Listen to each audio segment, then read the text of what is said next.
गांव में एक 7 साल की लड़की मीनू रहती थी, जो अपने दोस्तों के साथ खेलती थी, पढ़ाई करती थी और उनके साथ स्कूल जाती थी।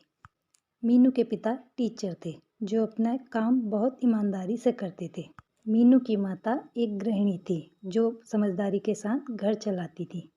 मीनू का एक छोटा भाई भी था, चीनू। मीनू अपने परिवार के साथ बहुत खुश थी। वैसे तो मीनू एक समझदार और प्यारी लड़की थी, पर कभी कभी उसे लगता था उसकी मम्मी कंजूस है, क्योंकि उसकी मम्मी उसे फिजूल खर्ची नहीं करने देती थी। मीनू कभी नए खिलौने कपड़ों की जिद करती तो उसकी मम्मी उसे कभी कभी मना भी कर देती थी। मीनू की दोस्तों की तरह उसके पास बहुत सारे कपड़े और खिलौने नहीं थे, इसलिए वह अपने दोस्तों से ईर्ष्या भी करती थी। मीनू की मम्मी उसे ज़रूरत की चीज़ें ही दिलाती थी और उसे दिखावा ना करने की सलाह देती थी। इस कंजूसी से मीनू को बहुत गुस्सा आता था और वो सबसे शिकायत करती रहती थी। इस तरह मीनू धीरे धीरे बड़ी हो गई और वह समय आया जब उसे आगे की पढ़ाई के लिए बाहर जाना था। पर उसके पापा एक साधारण शिक्षक थे, जिनके पास इतने सारे पैसे नहीं थे। कोशिश करके, लोन लेके, लोगों से पैसे उधार लेकर भी वो आधे पैसे ही जमा कर पाए। तब मीनू की मम्मी आगे आई और उन्होंने कुछ पैसे उन्हें दिए। उन पैसों को मिलाकर मीनू की पढ़ाई के लिए पैसों का इंतज़ाम हो गया।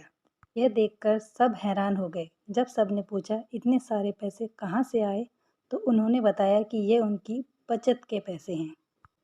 जब मीनू चीनू किसी चीज़ के लिए ज़िद करते थे तो वह ज़रूरत की चीज़ें ही उन्हें दिलाती थी और बचे पैसे बैंक में जमा कर देती थी।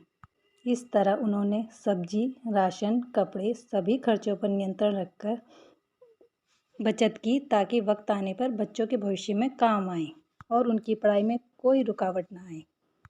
यह सुनकर मीनू को बड़ा पछतावा हुआ कि वह अपनी माँ को कंजूस समझती थी, जबकि वह उनके लिए ही पैसे बचा रही थी।